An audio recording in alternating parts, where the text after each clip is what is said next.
এই লেভেলটা হলো মধু আনার লেভেলে এসে নিচের এই সাইডে না? এই উপরের সাইডে। আচ্ছা, এটা উপরে থাকে। হ্যাঁ, উপরে। আর এটা হলো এই যে বাচ্চা, যেগুলো আটকানো এর মধ্যে রয়েছে বাচ্চা। আর এই বাচ্চা বড় হচ্ছে, এবার কিছুদিনের ভিতরে এটাও আটকে দেবে।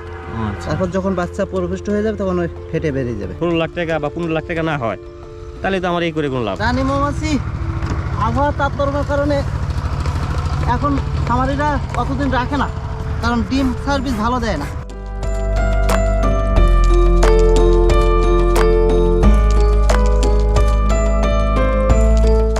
আসসালামু আলাইকুম বন্ধুরা, কেমন আছেন সবাই? আশা করছি অনেক ভালো আছেন।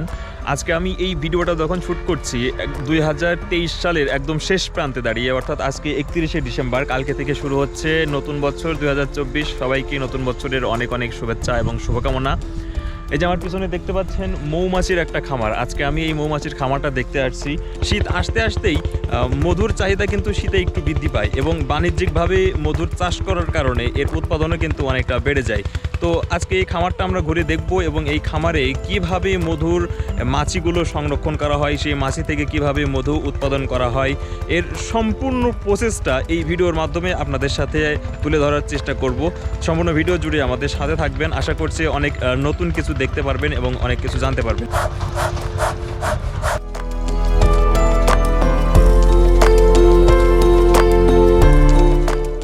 তো বন্ধুরা, প্রথমেই আমরা একজন খামারির সাথে একটু পরিচিত হয়ে নিই। এই যে ইনি হচ্ছে আমাদের মোতালেব ভাই।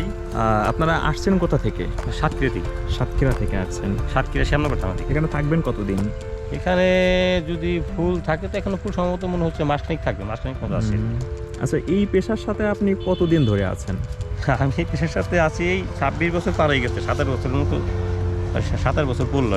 তো অনেক লম্বা একটা সময়। বাংলাদেশে তখন পাবলিক খামার ছিল, মানে আমার আগে দুইজন, আমাদের সাতক্ষীরাতে একজন সুনীল, একজন আয়ুব, এই দুজন আমার আগে বাংলাদেশের পাবলিক মোচায়। আপনারা এখন তো এই যে সরষা ফুলের মধু সংগ্রহ করছেন, এরপরে আর কি কি ফুলের মধু সংগ্রহ করেন? এই সরিষা শেষে গেলে আমরা যাবো বৃহত্তর ফরিদপুরে, তারপরে বা ধনিয়া, কালোজিরা। কালোজিরার মধু সব থেকে ভালো মধু হয় কোন ফুলে? যে অনেকে বলতেছে কালোজিরার মধু সবচেয়ে ভালো। আচ্ছা, এখন এর কিছু কারণ আছে। এখন যদি আমি কালোজিরার তেল, কালোজিরা এই ঝামেলা বাদ দিয়ে যদি আমি সরাসরি কালোজিরার মধু পাই, তাহলে এত ঝামেলা করা লাগে না। এই কারণে কালোজিরার মধুর দাম অনেক বেশি, চাহিদা অনেক বেশি, অনেকে বলে ভালো।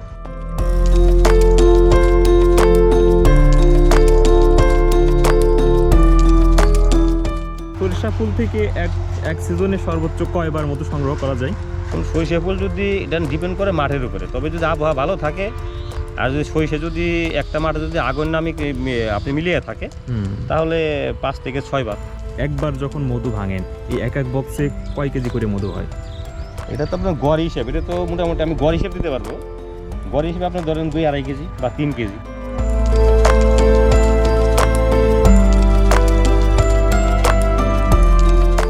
যখন একটা রানী মরে যায় বা একটা রানী যখন আর ডিম দিতে পারে না, তখন নতুন রানী কিভাবে তৈরি হয়? এখন এটা নতুন রানী তৈরি করার ক্ষমতা আছে শ্রমিকের, সব ক্ষমতা শ্রমিকের। আমরা যেমন বলি যে সকল ক্ষমতার মালিক জনগণ, এখানে ওই এই বাক্সেরও সকল ক্ষমতার মালিক ওই শ্রমিকের। রানী বেরোতে লাগে ধরুন 14 দিন, আচ্ছা, তার আগেও বেরোয়। রানী কোষটা দেখা গেছে ডিম থেকে করছে, একদিনে ডিম থেকে করছে, তখন লাগবে 14 দিন। আর সি থেকে করছে যদি আপনি রানী কোষ করে, তখন লাগবে আপনি 11 দিন কি 12 দিন, নির্ভর করে বা ডিমের উপরে। রানীটা বেরোনোর পরে 6 থেকে 7 দিনের পরে রানীটা যখন নাকি বেরোনোর পর সুস্থ সব হয়ে যাবে, তখন এটা মিট হওয়ার জন্য। আর রানী মিট হয়ে হলো আকাশ উইরে। আচ্ছা, যখন নাকি মিট হইতে বেরিয়ে ওর সাথে অনেক পুরুষ যাবে, যার ক্ষমতা আছে সেই আপনি মিলিত হবে। মিলিত হওয়ার পরে যে পুরুষটা মিলিত হবে সেই পুরুষটা মারা যাবে, বাদ বাকি অন্যান্য পুরুষ মাছে আবার চাকে ফেরত আসে। কিন্তু ওই যে ওই বাক্সে যে মাছে ওই সব পুরুষগুলো ফেরত আসলো, রানীও ফেরত আসলো, রানী ওই মিলিত হওয়ার 1-2 দিন পর থেকে ডিম দেওয়া শুরু করবে। এরপরে আর ওই রানীটা যতদিন বাঁচবে ততদিন ওই ডিম দিবে। ওর আর পুরুষের দরকার নাই, বাক্সে যে পুরুষটা থাক, যতগুলো পুরুষ থাক, ওর কাজ হলে বসে খাইবো। একটা রানী কয় বছর বাঁচে? এখন এইটা নির্ভর করে 2-2.5 বছর, 2-2.5 বছর বা 3 বছর, কিন্তু আমরা অতদিন রাখি না।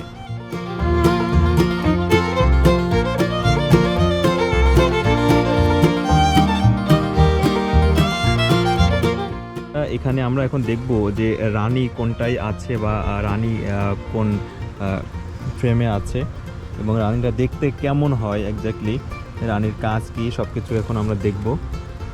দেখে আমরা রানী খুঁজে পাই কিনা।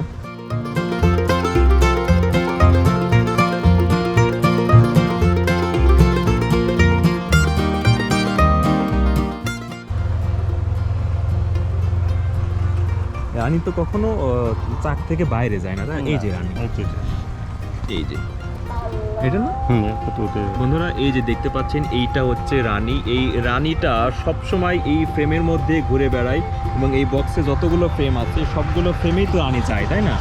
যেখানেই ডিমের ঘাটতি থাকে সেখানেই গিয়ে রানী সেখান দিয়ে ডিম দিব আর খাইবো। কাজ হলো ডিম দেওয়ার খাওয়া। চাক দিয়ে ঘুরবো, যে কোষে ডিম নেই ডিম দিবে, চোখ দিয়ে দেখবে, পাছা দিয়ে ডিম দিবে।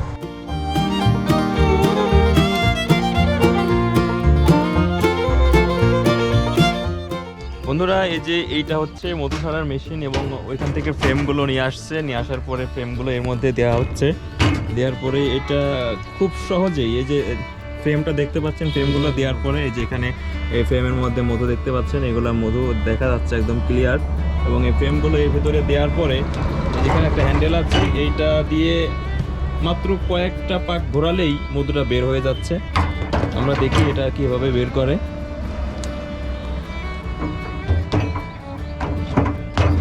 এবং এর নিচে দেখতে পাচ্ছেন অলরেডি অনেকগুলো মধু ঝাড়া হয়েছে। এখানে বেশ বড় সড়ো একটা ড্রামের মধ্যে সব ফ্রেমগুলো দিয়ে দিচ্ছে। এই যে এইভাবে মাত্র কয়েকটা পাক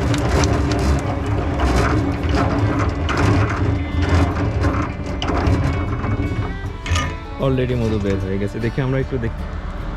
এই যে বন্ধুরা দেখতে পাচ্ছেন এর মধ্যে এখন কিন্তু আর কোনো মধু নেই, মাত্র কয়েকটা পাক দিয়েছে, মধুগুলো কিন্তু সব বের হয়ে গেছে একদম কোনো প্রকার হাতের স্পর্শ ছাড়াই। এখানে এই মধুর মধ্যে কোনো মোম চিপে দেওয়া হয় না, শুধু এই যে এই ফ্রেমটা এইভাবে ঘোরালে ভিতরে যে একটা হাওয়া তৈরি হয়, এই হাওয়ার মাধ্যমেই কিন্তু মধুগুলো সব নিচে চলে যাচ্ছে।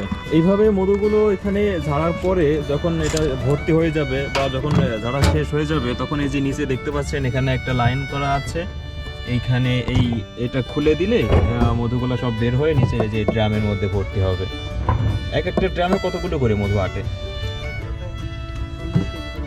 40 কেজি। বন্ধুরা দেখতে পাচ্ছেন এই যে এই সাইজের ড্রাম, এই ড্রামগুলোতে 40 কেজি করে মধু রাখা যায়। ফ্রেম থেকে মধু সংগ্রহ করার পরে ফ্রেমগুলো পরবর্তীতে এখানে আবার রেখে দেওয়া হচ্ছে। এই ফ্রেম থেকে এমনভাবে মধু সংগ্রহ করা হয়, এর মধ্যে যে ডিম থাকে অথবা ফ্রেমের যে মোমগুলো, এর কোনো কিছুই কিন্তু নষ্ট হয় না এবং পরবর্তীতে এইখানে পরবর্তী 1 সপ্তাহের মধ্যে এই ফ্রেমে আবার মধু জমাট হয়ে যায়।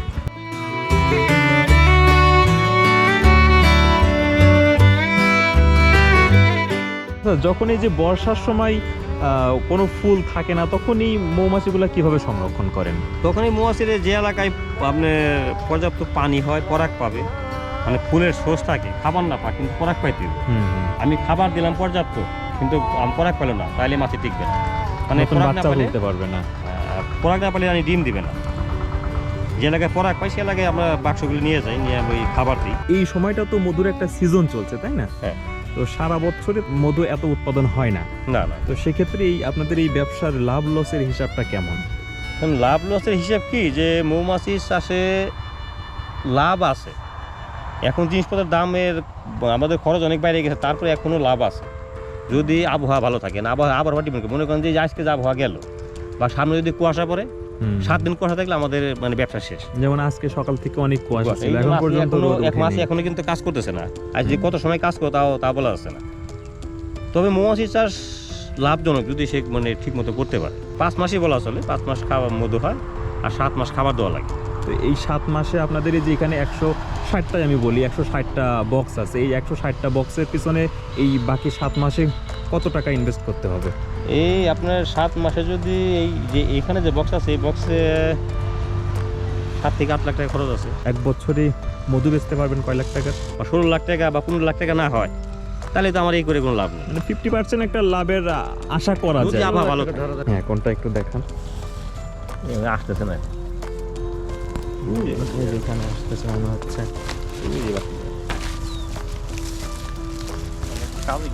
ঠিক আছে।